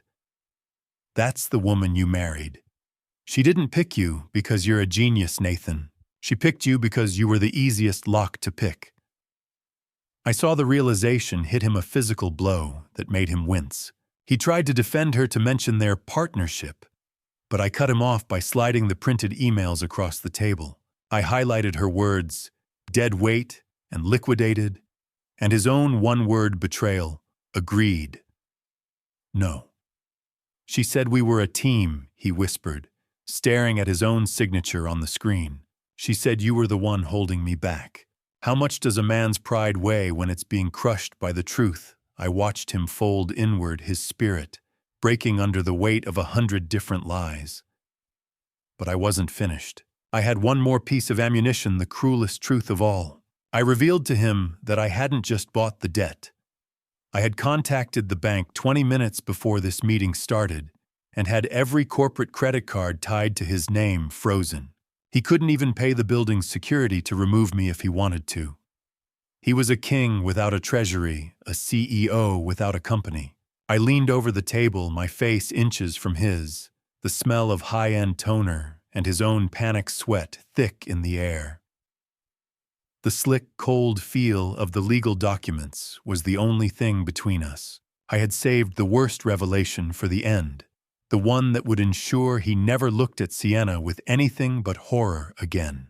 I dropped the ultimate bombshell. Sienna hadn't just used the money she stole from Rose's posthumous accounts for travel and dresses. She had used a $5,000 cash withdrawal from his mother's stolen identity to pay for the very engagement ring he had slid onto her finger. His entire marriage, the very foundation of his new life, was literally funded by his mother's stolen soul. And the worst part, Nathan, I whispered, the sound echoing in the silent boardroom. She's been robbing your mother's ghost since the day we put her in the ground, and you let her into the house to do it. Nathan let out a broken, choked sob and buried his face in his hands. He finally realized that he wasn't a shark. He was just the bait. I stood up and straightened my suit, feeling a strange lack of triumph replaced instead by a heavy, somber justice. I walked toward the door, my boots sounding loud and certain on the carpet. You have 24 hours to decide who you are, Nathan, I said without looking back. By tomorrow morning, either you're a man who helps me put that woman in prison, or you're just another criminal waiting for the FBI to knock. I left him there, a shattered man in a glass tower, as I stepped out into the hallway and toward the elevator. The war for the Wainwright name was over. The cleanup was about to begin. I left my son sitting amidst the wreckage of his own ambition, the glass walls of his office reflecting a man who had finally realized he was a stranger in his own life. The silence that followed my departure from the 20th floor was absolute, a stark contrast to the verbal demolition I had just performed. I stepped into the elevator, the doors hissing shut, with a sound like a guillotine blade. As I descended, I watched my own reflection in the polished chrome panels. The man looking back at me was no longer the broken, dust-covered carpenter who had been discarded on a rainy sidewalk weeks ago. My posture was straight. My expensive suit was unwrinkled, and my eyes held the cold, steady light of a man who had reclaimed his name. I felt the weight of the silver key in my pocket, a physical reminder of the secret legacy Rose had left for this exact moment. The elevator reached the lobby and chirped softly. I walked through the high-tech atrium, ignoring the whispered conversations of the staff, who had previously looked through me. They didn't know I was the man who now held the keys to their paychecks, and for the moment I preferred it that way. I stepped out into the biting Denver wind, the cold air filling my lungs and sharpening my resolve. I had given Nathan the truth. Now I had to see if there was enough of my son left to care. I drove back to my temporary motel room, the engine of the car I'd leased with Rose's money purring with a quiet power. Once inside the cramped, dimly lit room, I sat on the edge of the bed and set my watch. The 24-hour countdown had begun. Can a man truly be redeemed when the foundation of his new life is built on his mother's stolen identity? That was the question that haunted the small space, competing with the clinical hum of the motel refrigerator. I reached for my phone and contacted Kenneth and Victor. My instructions were clear: stand by to alert Agent Crawford at the FBI, but give Nathan until tomorrow morning to decide his own path. I wasn't just testing his honesty, I was testing his soul. I spent the long, gray afternoon looking at the only photograph I had kept of Nathan as a child, a grainy shot of him at 5 years old holding a toy hammer. I wondered at what point the wood had warped, where the line between ambition and evil had been crossed. Tick, tick, tick. The motel clock was the loudest thing in the world, marking the seconds of a life hanging in the balance. As evening fell and the city lights began to bleed through the thin curtains, a text from Victor arrived. He had been monitoring the digital periphery of Innovate Systems. "Alvin, we have a movement." The message read, "Sienna has begun transferring large sums from Nathan's remaining emergency accounts into a fresh offshore routing. She's prepping for a solo exit." I felt a surge of cold satisfaction, The predator was sensing the trap closing. But then a second notification flashed on my screen, this one from the bank's high-security alert system. My heart skipped a beat. Someone was attempting to access Rose's locked trust account using the legacy card. I didn't need a detective to tell me who it was. Nathan was at a terminal, trying to see if he could still salvage his fortune by plundering his mother's ghost one last time. Waiting for Nathan was like waiting for a storm to decide whether to break or pass, and right now the clouds were looking very dark. I felt a wave of profound disappointment wash over me. I had given him a lifeline, and he was trying to use it to steal the boat. "You're giving him a rope," Alvin Kenneth had warned me over the phone earlier. "You just don't know if he'll use it to climb out or hang himself." I stared at the blinking light of the bank alert, a digital scream in the dark motel room.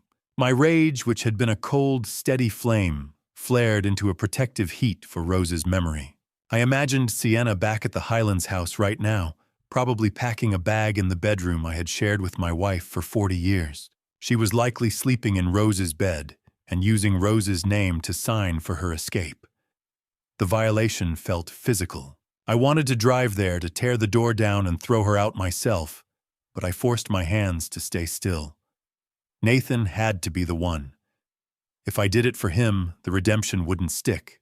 The shadow in the room seemed to grow longer. As the night deepened, the smell of rain-damp pavement and industrial exhaust drifting in through the gap in the window. I realized that my son wasn't just deciding between right and wrong.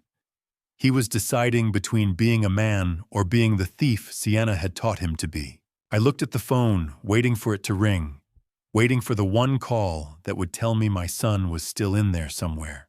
The bank alert glowed on my phone, a digital scream in the dark motel room.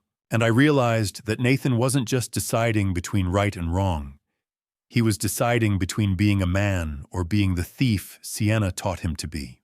I lay back on the bed, the springs protesting under my weight, and watched the red numbers of the alarm clock crawl toward midnight. I had given him the map to his own salvation, but I couldn't walk the path for him. The next 12 hours would determine if I still had a son, or if I was simply the last Wainwright left standing. I sat in the dark, watching the digital clock bleed minutes into the night, wondering if the blood of my son was strong enough to wash away the poison of the woman he called his wife. Every second felt like a drop of cold water on a hot iron. I had seen the bank alert the digital evidence of Nathan's lingering greed, and it had nearly hollowed me out. But as I stared at the motel wall, I realized that the alert I had received earlier wasn't a notification of theft. A follow-up message from Linda Garrison confirmed that Nathan hadn't been trying to withdraw funds. He had used the legacy card to trigger an emergency lock on the entire trust. He was protecting the money from Sienna, not taking it for himself. That small flicker of integrity was the first sign that my son might still be alive under the layers of corporate rot. Miles away in the Highlands house I had built with my own hands, Nathan was walking into the lion's den. He pulled his car into the driveway, the headlights sweeping across the oak door I had carved, and for the first time he saw the house not as an asset, but as a crime scene. He found Sienna in the living room, the space filled with the scent of expensive perfume and triumph. She was reclining on the velvet sofa, a bottle of vintage champagne chilling in a silver bucket beside her. Nathan stepped into the room, his heart hammering a frantic rhythm against his ribs, but his face remained a mask of exhausted defeat. He felt the weight of the phone in his jacket pocket, the recording app already running, capturing the clinical hum of the house and the sharp clink of crystal. "Did the old man sign the papers, baby?" Sienna asked, her voice purring with an arrogance that made Nathan's skin crawl. "Did we finally get what we deserve?" Nathan sank into a chair, avoiding her eyes. "He signed something, Sienna. He signed everything." The champagne cork popped like a gunshot in that quiet house. The sudden sound made Nathan flinch, but Sienna only laughed, the sound sharp and brittle. She poured 2 glasses, the fizzing liquid a celebratory hiss in the silence. She began to talk, fueled by the bubbles and the belief that they had finally won. Nathan pushed her, his voice low. and practiced asking for details on the contingency plan she had mentioned in her emails. He needed her to say it. He needed the truth to be as loud as the lie had been. Thinking they were alone and victorious, the mask finally slipped. Sienna laughed about the identity theft, bragging about how easy it was to use Rose's information to fund her hunt for a mark. "Your mother was a ghost before I even met her, Nathan," she said, her eyes gleaming with a predatory light. "I just gave her a second life to pay for ours. I didn't even have to try that hard. You were so hungry for a win that you ignored every red flag I planted." "I was just a paycheck to you, wasn't I?" Nathan asked, his voice a hollow whisper. Sienna's laughter was the sound of glass breaking in a graveyard. "You were a project, Nathan, and projects eventually reach their completion date." Nathan listened in silence, feeling the vibration of the recording phone in his pocket, like a second heartbeat. He realized then that she had never loved him.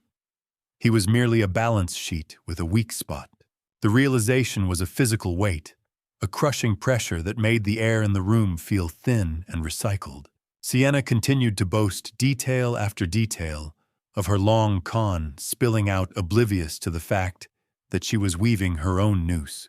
Can a man's soul be saved by a single phone call made in the gray light of dawn? I wondered that, as I watched the first hint of morning sun touch the motel curtains.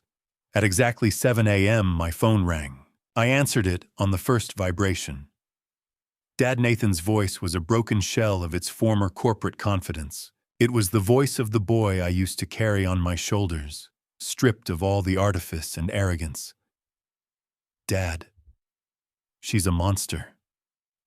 I let a monster into our lives. I have it all on tape. She told me everything." He was parked miles away from the house now, the cold early morning fog visible in the way his breath hitched over the line. He told me he was ready to face whatever came next, the fraud charges, the professional ruin, the prison sentence. He didn't care about the company anymore. He only cared about the fact that he had been an accomplice to his mother's violation. I felt a surge of profound grief for the years we had lost, but beneath it was a hard, shimmering grain of pride. My son had finally chosen the truth over the image. "Meet me at the federal building in 1 hour. Nathan," I told him, my own voice steady and fatherly for the first time in a decade. "We're ending this today." As we spoke, Nathan revealed one final betrayal. He had found Sienna's go-bag hidden in the back of the guest closet. She already had a passport and a name he didn't recognize, and a thick envelope of cash. She had been planning to ditch him, even if the investment had gone through, leaving him to drown in the debt while she vanished into a new life. The predator had always intended to leave the mark behind. I hung up the phone and stood by the motel window watching the city wake up. The 24-hour clock had run out, and the man who called me was a man I could finally recognize. Nathan's voice cracked as he said the final words. "I'm outside the FBI office, Dad. I'm not running anymore." I grabbed my coat and the silver key, ready to meet him. The war for the Highlands was over. The march for justice was just beginning. The glass doors of the FBI field office hissed shut behind me, sealing out the morning traffic, and sealing in the finality of what my son and I were about to do. I turned to find Nathan standing in the sterile waiting room, his tailored suit rumpled and his face the color of wet ash. He was a shell of the man who had confidently evicted me weeks ago, clutching his phone like a lifeline, as if the recording inside were the only thing keeping him from floating away into the ether. We didn't speak. There were no words left for the hollow space between us, only the grim necessity of the truth. An agent emerged from the inner corridor, beckoning us toward the secure zone. We were ushered into a small, windowless interrogation room where Agent Lisa Crawford was waiting. She was a woman whose eyes held the weary patience of someone who spent her life counting other people's stolen money. I sat across from her, setting Victor's forensic files on the table with a heavy thud. "I'm not here to negotiate for my son, Agent," I said, my voice steady as a plumb line. "I'm here to ensure my wife's memory isn't the only thing he and that woman bury." Crawford nodded, her expression unreadable. Mr. Wainwright, this recording Nathan mentioned, it changes everything. It's not just corporate fraud now. It's a premeditated criminal conspiracy. Nathan played the audio. The clinical hum of the Highlands house filled the small room, followed by Sienna's sharp, brittle laughter. We sat in a silence so heavy, it felt like it would crack the floor as she detailed the identity theft and the calculated exploitation of our family. Federal agents don't knock. They arrive like a heart attack. Crawford explained that while Nathan's cooperation would be noted by the district attorney, he still faced serious charges for his role in the corporate fraud. I watched my son as he took the news. He didn't flinch. He just stared at the scarred laminate of the table. "You did the right thing, Nathan," I said, as we were escorted back to the lobby. "Probably for the first time in years. I don't feel like I did the right thing, Dad." He whispered, his voice barely audible over the hum of the office. "I feel like I'm finally seeing the wreckage I left behind." We drove separately to the Highlands, parked a block away, and walked to a vantage point that gave us a clear view of the house. I felt the biting Denver wind on my face, but I didn't feel the cold. I only felt the agonizing weight as the machinery of federal law began to move. Black SUVs began to idle in the parking lot of a nearby church, and I saw agents in tactical gear checking their radios. Can you ever truly go home again, when the hallway smells of a stranger's betrayal? I looked at the oak door I had carved myself, the vines and roses now just ornaments on a crime scene. Agent Crawford had revealed that Sienna was already on a federal watch list for a similar scheme in Seattle, but they had lacked the insider proof to move. Nathan's recording was the missing piece, the spark that ignited the fuse. Suddenly, the street was no longer quiet. The SUVs converged on the driveway, tires crunching on the gravel I had laid myself. The breach was fast and clinical. They didn't need to break the door. They had the master code from Nathan. I watched from across the street, hidden in plain sight, as the Highlands house became a stage for a predator's downfall. Sienna was let out in handcuffs minutes later. Her socialite mask was gone, replaced by a look of pure, animalistic rage. She wasn't the polished beauty Nathan had married. She was a cornered wolf, her hair disheveled and her eyes darting with a frantic, hateful energy. Sienna's rage was a dying fire, bright and hot, but with no fuel left to burn. When she spotted us standing together in the distance, her face contorted into something unrecognizable. She began to scream, her voice tearing through the quiet neighborhood. "She's gone, Nathan," I said, watching as they loaded her into the back of an SUV. "The house is quiet again." "It's not my house anymore, Dad," he replied, his eyes fixed on the pavement. It never really was. It was just a prop in her play. The violation felt final, a cleansing through fire. But as the SUV door slammed shut on her screams, the neighborhood fell into a heavy, expectant silence. The blue and red strobing of the police lights against the white siding of my home felt like a warning and a blessing all at once. The smell of diesel exhaust hung in the air, a gritty reminder of the world's intrusion into our sanctuary. As the last of the vehicles pulled away, Nathan turned to me, his hands deep in his pockets and his shoulders hunched. He looked at me with a question that chilled me more than the arrest ever could. "Dad, did you hear what she said?" he asked, referring to her final poisonous scream, that it had all been his idea. "You don't believe her, do you?" I looked at the house, then back at my son. The truth was a heavy burden, and we had only just begun to carry it. The sirens faded into the distance, leaving us on the sidewalk, where this had all begun, two men standing in the ruins of a legacy, waiting for the long road to restitution to show us the way home. The SUV door slammed shut on Sienna's screams, and as the sirens faded, Nathan turned to me with a question that chilled me more than the arrest. "Dad, did you hear what she said? You don't believe her? Do you?" I took a deep breath, the dry, dusty taste of the Highlands air filling my mouth, and wondered if we would ever truly be free of the ghosts we had invited in. Justice doesn't always taste like victory. Sometimes it tastes like the cold gray ash of a fire that burned down everything you ever loved. As the FBI vehicles disappeared around the corner of the Highlands, the silence that rushed back into my home was suffocating. I stood on the sidewalk for a long time watching the dust settle on the gravel driveway. Nathan remained beside me, his head bowed, his shoulders shaking with a silent, heavy grief. When he finally looked up, his eyes were searching mine for a forgiveness I wasn't yet ready to articulate. I didn't believe the poison Sienna had screamed as she was dragged away. I knew my son was many things, but he wasn't the architect of his mother's desecration. But the doubt she had planted was a weed that would take time to pull. I turned away from the house I had fought so hard to reclaim and looked toward the downtown skyline, realizing that the arrest was merely the end of the demolition. Now the rebuilding had to begin. I spent the following weeks immersed in a different kind of labor. Instead of chisels and planes, my tools were bank transfers and legal affidavits. I sat in Attorney Kenneth's office day after day, liquidating vast portions of the legacy trust Rose had built in secret. I wasn't interested in the wealth anymore. I was interested in the Wainwright name. My wife built this wealth with patience and honesty, I told Kenneth as I signed another set of papers. I won't have it sitting in a bank while people she would have cared about are suffering because of my son's greed.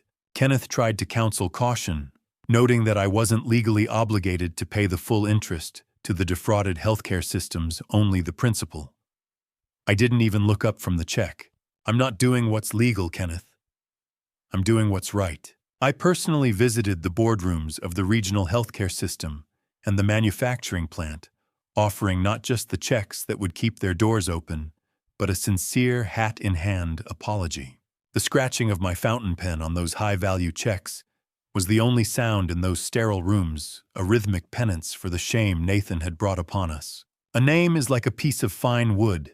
Once you gouge it, the scar stays forever.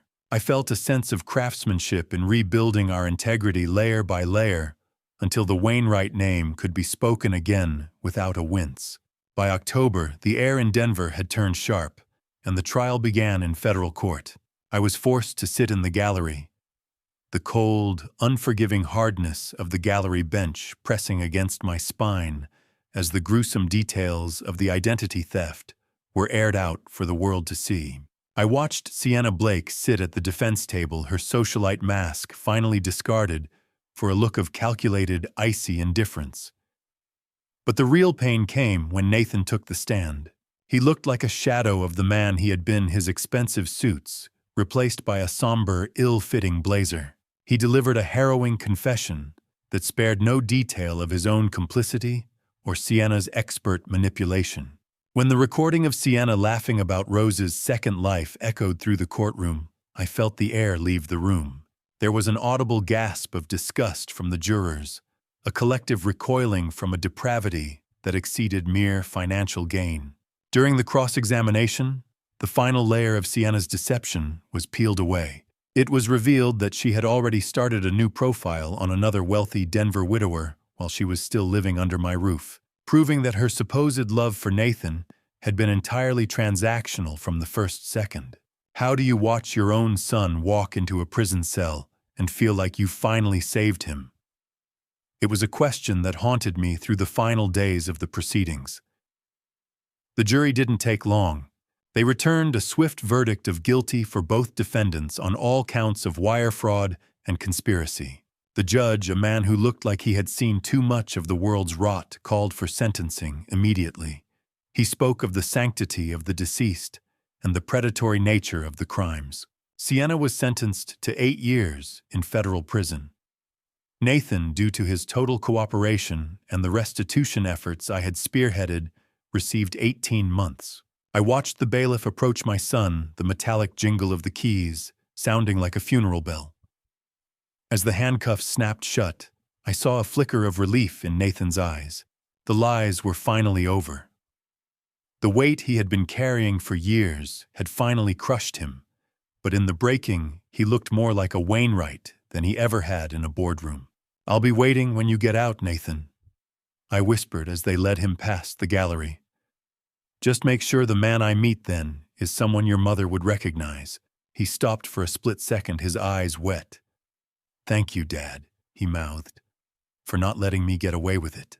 The courtroom gavel wasn't just wood hitting wood. It was the final nail in the coffin of my son's arrogance. The echoing boom of the gavel signaled the end of the Wainwright era of scandal. As the room began to clear, the smell of floor wax and old wood suddenly felt lighter. Then the judge delivered one final blow to Sienna's legacy.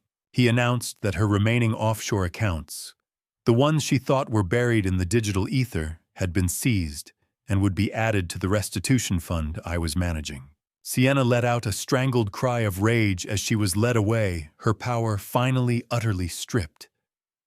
I stood alone in the emptying courtroom, the silence returning once more. Agent Crawford approached me, her face showing a rare, soft smile. She handed me a small envelope Nathan had asked her to hold. He said, "You'd need this for the next project," she whispered. I took it, feeling the weight of it in my hand, and walked out into the crisp Denver afternoon, ready for the long road of absence to begin. The workshop was a tomb of sawdust and silence, until I broke the seal on Nathan's envelope, discovering that even in his darkest hour, my son had finally started to build something that wouldn't rot. I sat on my old workbench, the same one I had defended against the locksmith months ago, and let the heavy silence of the Highlands house settle around me. The court case was over, Sienna was gone, and Nathan was beginning his 18-month penance in a federal facility. I had expected the envelope to contain a legal request, or perhaps a list of debts he still owed. But as I pulled out the thick vellum pages, I realized I had fundamentally underestimated the man my son was becoming. Tucked inside were detailed hand-drawn blueprints and sketches of a vocational school. He had titled it the Wainwright Learning Center. Nathan had spent his final days of freedom drafting a plan to use the remaining family land, the very acres he had once viewed as mere liquid assets, to teach the trades and ethics he had ignored for so long. There were diagrams for woodworking stations, textile rooms, and business classrooms focused on ethical leadership. "You didn't leave me a bill, Nathan," I whispered, my voice thick with a surge of paternal pride. "You left me a bridge." I felt a deep sense of healing as I traced the scratch of his pencil on the set of blueprints, realizing that his first act of true penance wasn't the legal confession he gave in court, but this vision for the community he had nearly betrayed. 18 months. 540 days of counting the cost of a lie. The time passed in a rhythmic cycle of construction and correspondence. While I worked with contractors to lay the foundation of the center, the smell of fresh pine and wet concrete becoming the new scent of my life, Nathan was undergoing his own transformation. We exchanged monthly letters, his arriving on thin prison stationery that felt like a fragile connection across a vast chasm. Nathan described his daily routine in the prison woodworking shop, a place he had initially avoided, but eventually embraced. He wrote about the tough instructor who had no interest in his corporate pedigree, only in the squareness of his joints. The instructor here says, "If you don't respect the oak, it'll splinter your hands," he wrote in the fall of 2024. "I think I've been splintering my own life for 20 years, Dad. I've finally learned that you can't force the grain to do what it wasn't meant to do. Can a man's character be carved back into shape after it's been warped by greed?" I wondered this every time I walked past the rising brick walls of the center. I responded with updates on the building, sending him photos of the progress, and keeping my advice simple. "Keep your eyes on the wood, son," I wrote back. "The finish comes at the end, not the beginning." I discovered through a note from his counselor that Nathan had actually refused a good behavior early release that would have gotten him home by Christmas. He had insisted on staying until he finished his first complex furniture project, a dining table intended for our house. He felt that leaving before the work was done would be another shortcut he could no longer afford to take. April 2025 arrived with a crispness that suggested rebirth. I stood outside the federal prison gates, the cold, heavy clank of the metal behind me as Nathan walked toward the car. He looked different, thinner, certainly, but his eyes were clear and his hands were steady. We shared a profound, silent embrace, the first real connection we had shared without the shadow of a ledger between us. "You're thinner, son," I said, as we began the drive back to the Highlands. "But you look like a man who can finally hold a level." He looked at his own hands, his fingers tracing the coarse texture of his new prison-earned calluses. "I'm ready to work, Dad," he replied. "For real this time." We didn't go to the house first. We drove directly to the construction site of the Wainwright Learning Center. The building was nearly finished, the brickwork gleaming in the afternoon sun. I led him inside to the main workshop area where the first professional woodworking station was waiting to be installed. I handed him a chisel and a heavy mallet. The rhythmic thwack of the hammer hitting the steel echoed through the empty hall as we began the installation side by side. The prison gates didn't just open for a felon. They opened for a son who had finally found his way back to the workshop. Our hands moved in a shared, honest rhythm, the master and the apprentice, working without the need for words. We worked until the sun began to set, the shadows lengthening across the polished concrete floor. As we tightened the final bolts on the workbench, Nathan revealed a secret he had kept during his final months inside. He had used the small wages he earned in the prison shop to purchase a vintage quilting loom he'd found through a specialized restorer. "It's for the center," he said, his voice quiet but certain. "It's going to be the first textile arts tool we install. I want people to learn how to weave something that lasts. I want it here, in honor of Mom." I looked at the space he had cleared for it, realizing he had been planning this tribute to Rose's memory from his cell. Nathan wiped the sweat from his brow and looked at the Wainwright sign already mounted on the brick exterior, visible through the large workshop windows. He walked over to the curriculum board we had set up near the entrance and frowned. "We're missing something, Dad," he said, pointing to a large empty space on the board beneath the list of technical classes. I looked at the blank wood, wondering what piece of the puzzle he saw that I had missed in my focus on the blueprints. The smell of fresh cedar and floor wax was the scent of a new beginning, a fragrance that finally masked the lingering stench of the betrayal that had nearly cost me my soul. October arrived in Denver with a crisp golden light that made the newly finished bricks of the Wainwright Learning Center glow like a promise. I stood on the small wooden dais we had constructed near the front entrance, looking out at a crowd of Highlands neighbors, former business associates, and local officials. Many of these faces had been present when the scandal first broke, but today their eyes held curiosity and a newfound respect rather than pity. Beside me stood Nathan. He wasn't wearing a three-piece suit or a gold watch. He wore a simple canvas apron over a flannel shirt, his sleeves rolled up to reveal forearms that were now lean and corded from honest labor. He wasn't the CEO of Innovate Systems anymore. He was the lead instructor of a vocational revolution. I stepped up to the microphone, my voice steady, carrying the weight of 70 years of experience and the lightness of a cleared conscience. "True wealth isn't what you take from the world," I told them, my gaze lingering on the sign above the door. "It's what you leave behind in the hands of others. We're here to build more than furniture.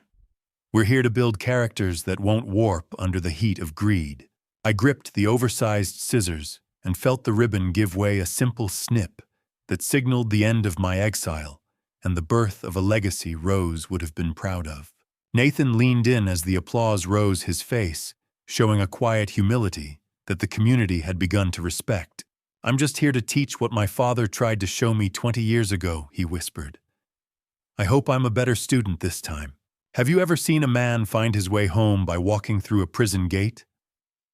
I watched him shake hands with the neighbors, and I knew the answer was yes. I discovered shortly after the ceremony that Nathan had been quietly using his small instructor salary to set up a scholarship fund in Rose's name specifically for victims of financial fraud. He was becoming the anchor for others that his mother had been for me. By November, the center was humming with the sound of activity. The first class of vocational students was ready to graduate, and the diversity of the group was a testament to the need we had filled. There were struggling young apprentices looking for a path, and there were elderly neighbors like Mrs. Williams. Mrs. Williams, a 70-year-old former factory worker with eyes that sparkled with the excitement of a schoolgirl, stood proudly by her lopsided but sturdy coffee table. I watched from the doorway as Nathan knelt beside her, his hands guiding hers, as she applied the final coat of oil to the wood. "You have to listen to the wood, Mrs. Williams," Nathan said, his voice patient and low. "If you force it, it breaks. If you respect it, it lasts forever." The scene was a living testament to the curriculum Nathan had added to the empty space on the board Ethics in Craft. I realized then that the missing piece he had noticed wasn't a technical skill. It was the heart he had lost and finally recovered. "You sound just like your father, Nathan," Mrs. Williams said, patting his hand. "And that's the highest compliment I can give. 12 graduates. 12 lives mended by the hands of a father and a son." The satisfaction I felt was deeper than any profit margin I had ever managed. As the first heavy snow of December began to fall over Denver, the city turned into a quiet, white sanctuary. Nathan and I spent the late afternoon locking up the center together, the rhythmic clicking of the deadbolts, a familiar comforting sound. The crisp, biting scent of December snow met us as we stepped outside, and the warm yellow glow of the Learning Center sign reflected off the fresh powder. We walked back to the Highlands house together. It was no longer a disputed asset or a corporate trophy. It was a home. Inside, the sound of the crackling fireplace greeted us, and the air smelled of cinnamon and wood smoke. I went to the mantel and placed a final photograph of Rose there, one of her laughing in the garden. I could see now that the anchor she had provided through her secret trust and her final letter had held firm through the most violent storm of my life. We had done it. The house was full of life again. "Thanks for not giving up on the workshop, Dad," Nathan said, handing me a mug of hot cider. The taste of victory was sweet, but the taste of reconciliation was better. "And thanks for not giving up on me." I set my cider down and looked at my son, truly seeing him. The snow covered the Highlands in a white shroud, burying the old scars and leaving a clean, blank slate for the winter. Just then, Nathan gestured toward the corner of the living room, where a large object was draped in a heavy cloth. I hadn't noticed it in the dim light. "I secretly brought this over from the shop this morning," he said. He pulled the cloth away, and my breath caught. It was the oak chair, the one I had been sanding the day the world ended. It was perfectly finished, the smooth, polished feel of the wood a marvel under my fingers. Nathan had secretly worked on it during his time in the prison shop and finished the fine detailing after his release. It was perfect. I sat in the chair, feeling the strength of the joinery and the grace of the design. I looked at the glowing sign of the center through the window one last time, before heading toward the kitchen for dinner. And I knew that while Rose's money had built the walls, it was the love we'd rediscovered that finally made this house a home. The Wainwright legacy was finally carved into something that would never rot. When I look back on everything that happened, I realize the greatest mistake I made was not losing my house or my company. It was ignoring the warning signs inside my own family. Pride can blind a father. I believed blood alone would keep us loyal to one another. But life taught me that even in a painful family story, trust must still be protected with wisdom. If my journey teaches anything, it is this: never let love stop you from seeing the truth. A parent's strength is not only in providing, but in guiding, correcting, and sometimes standing firm when the people you love lose their way. What began as a bitter dad revenge against betrayal eventually became something deeper, a chance to rebuild what was broken. This family story reminded me that revenge alone never heals. Accountability and forgiveness do. There were moments when anger nearly consumed me. But through the storm, I learned patience, and I believe God allowed this trial so I could understand the difference between justice and hatred. In the end, my dad's revenge was not about destroying my son. It was about saving what remained of our name. That lesson became the heart of this family story. Real strength is rebuilding, not simply winning. So if you ever face betrayal, like I did, remember this: stand for truth, protect your dignity, and never let bitterness become your legacy. Even in the darkest chapters, redemption is possible. My dad's revenge began with anger, but it ended with a second chance. Thank you for staying with me through this journey to the very end. I'd truly like to hear your thoughts. What would you have done if you were in Alvin's position, forced to choose between justice and forgiveness? Share your perspective in the comments below. If this story moved, you consider subscribing so you don't miss future stories. A gentle note: while this narrative draws inspiration from real-world family conflicts and financial fraud themes, certain elements were dramatized for storytelling purposes. If this kind of content isn't your preference, feel free to explore other videos on the channel that may suit you better.